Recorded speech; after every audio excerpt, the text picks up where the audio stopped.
सौवात की एक बात यह कि ईरान युद्ध के बीच जो ये यूएई ने पाकिस्तान से अपना कर्जा वापस मांग लिया, ये सिर्फ उतने तक की खबर नहीं है। ईरान युद्ध ने खाड़ी देशों के दो नए गुट बना दिए हैं, ये दिख रहा है। नए गुट, ईरान वाला पहले गुट होता था, वो तो था ही। ईरान अब इसमें तीसरा है। दो नए गुट बन गए हैं, ये दिख रहा है। यानी इस्लामी देश अब कोई एक सिंगल धड़ा नहीं दिख रहा। पहले तो इस्लामी देशों के दो गुट जो दिखते थे वो शिया सुन्नी की दूरियों वाले दिखते थे। एक तरफ शिया ईरान इस्लामी देशों का लीडर खुद को दिखाना चाह रहा था, दूसरी तरफ दिखता था सऊदी अरब, सुन्नी सऊदी अरब। लेकिन अब ऐसा नहीं दिख रहा कि सुन्नी देशों का कोई एक गुट है। ये जो नई तस्वीर बन रही है इस्लामी देशों की, उसको समझने की जरूरत है। यूएई ने पाकिस्तान से युद्ध के बीच में ही पैसा वापस मांग लिया। 30 साल से वो दे रहा था, पहले बीच में नहीं मांग रहा था, लेकिन अब युद्ध के बीच में ही पैसा वापस मांग लिया, जबकि सबको पता है कि पाकिस्तान पैसा देने की हालत में नहीं है। यानी दूरियां काफी सीरियस लेवल पर पहुंच चुकी हैं। और फिर सऊदी अरब ने पाकिस्तान को पैसा दिया यूएई का कर्ज चुकाने के लिए। तो सवाल तो उठना ही था कि दूरियां असल में यूएई की पाकिस्तान के साथ बढ़ी हैं या यूएई और सऊदी अरब ही दूर हो चुके हैं। आधिकारिक तौर पर तो कहा जा रहा है कि यूएई ने अपना पैसा मांगा और पाकिस्तान ने तुरंत चुकाने का फैसला कर लिया। लगभग $350 करोड़ का कर्ज था जो यूएई ने पाकिस्तान को दे रखा था, और कई साल से दे रखा था। 1996 में, यानी 30 साल पहले दिया था $45 करोड़। फिर 8 साल पहले 2018 में दिया था $200 करोड़। फिर अभी 2023 में, यानी 3 ही साल पहले $100 करोड़ और दिया था। और यह पूरा $350 करोड़ वापस मांग लिया यूएई ने युद्ध के बीच में ही। पहले ये लोन हर साल रोल ओवर हो जाते थे। रोल ओवर हो जाते थे मतलब पाकिस्तान कहता था कि अभी नहीं दे सकते, टाइम आता था जो चुकाने का कि अभी नहीं दे सकते। यूएई कह देता था ठीक है बाद में दे देना, और जरूरत पड़ी तो और दे देता था।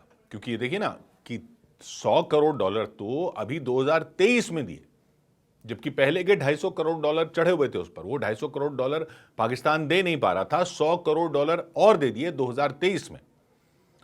आईएमएफ भी, जो संस्था है आईएमएफ, इंटरनेशनल मॉनेटरी फंड, जो आर्थिक संकट में जो देश होते हैं उनकी मदद करती है, लेकिन फिर वो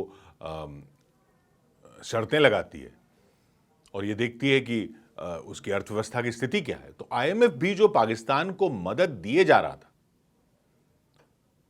वो भी इसी भरोसे पर दे देता था कि यूएई तो भी पैसा वापस मांगेगा नहीं। उसके अकाउंट्स में दिख रहा था कि यूएई का पैसा चुकाना है, लेकिन आईएमएफ को भी यह भरोसा हो गया था कि यूएई का पैसा अभी नहीं चुकाना होगा।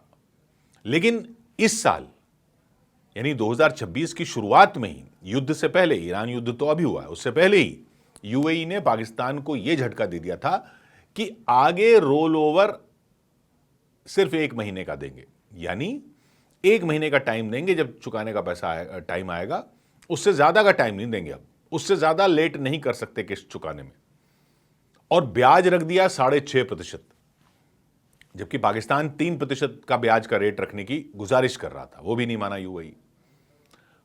तो संकेत तो यूएई ने दे दिए थे कि अब वो पाकिस्तान पर और मेहरबान नहीं रहने वाला।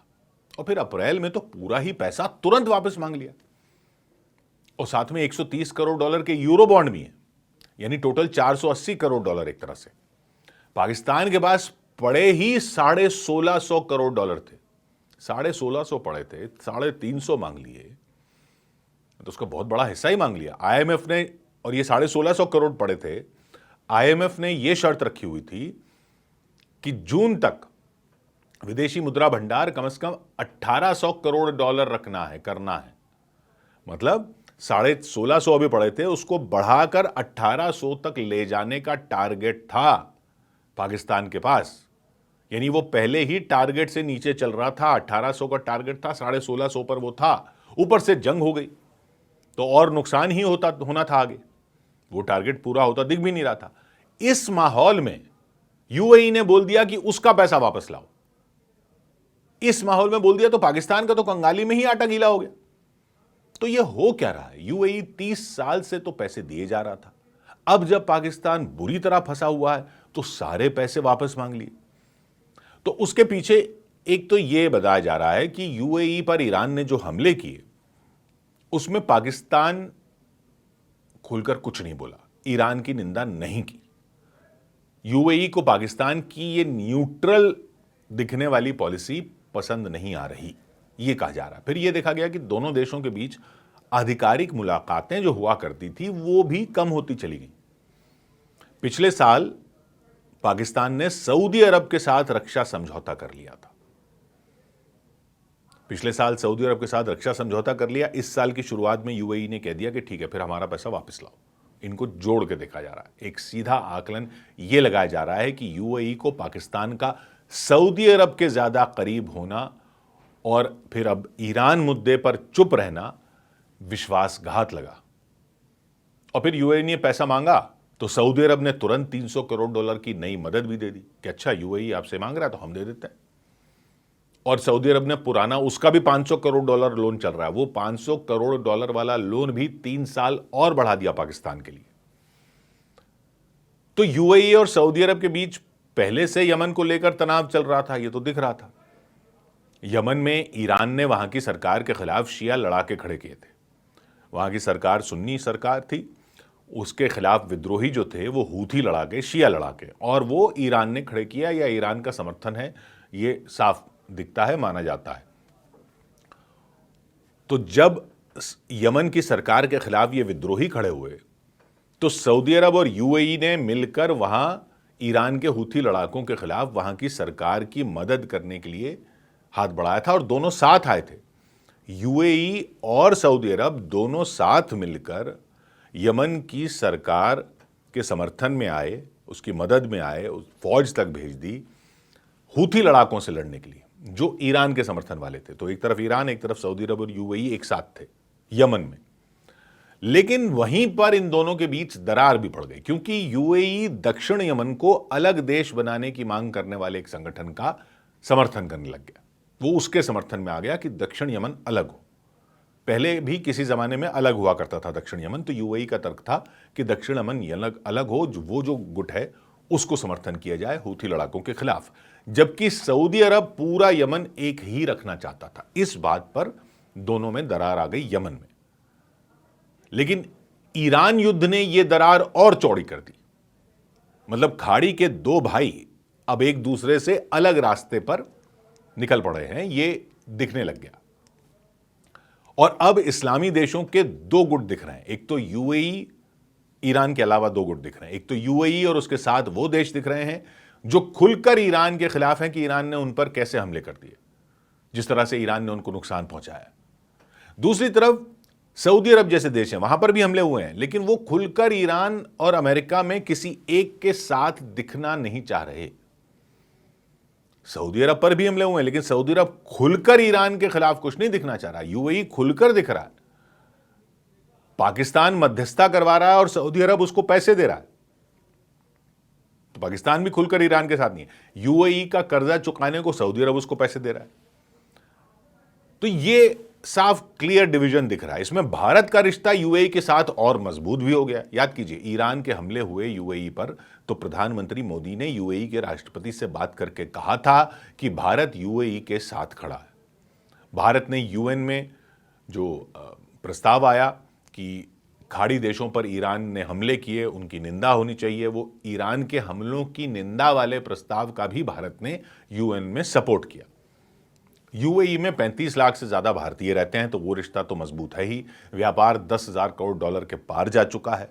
और एक I2U2 ग्रुप भी बना था, याद कीजिए, I2U2 यानी I2U2 यानी 2 I और 2 2 और 2 U, 2 I इंडिया और इजराइल, I2 और U2 यूएई और यूएस। तो ये जो चौकड़ी बनी थी, उसके बाद पाकिस्तान ने सऊदी अरब के साथ रक्षा समझौता किया, तो यूएई भारत के साथ डिफेंस और टेक्नोलॉजी में और करीब आ रहा है।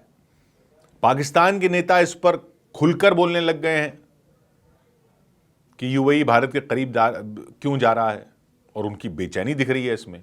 लेकिन सऊदी अरब ने पाकिस्तान की मदद की तो उसका मतलब यह नहीं कि वो भारत के साथ नहीं है। सऊदी अरब पाकिस्तान की मदद कर रहा है, लेकिन इसका मतलब यह नहीं कि वो भारत के साथ नहीं है।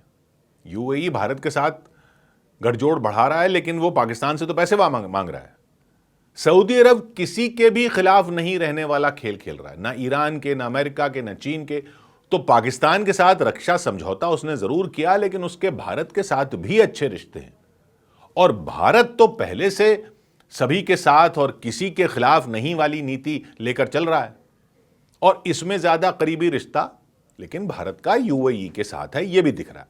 भारत का करीबी रिश्ता इस सब में यूएई के साथ बनता जा रहा है, यह साफ दिख रहा है। लेकिन पाकिस्तान से पैसे वापस मांगकर यूएई ने यह तो क्लियर कर दिया कि उसकी तरफ से लकीर खींच दी गई है, उस लकीर पर दीवार भी बना दी गई है। 100 बात की एक बात।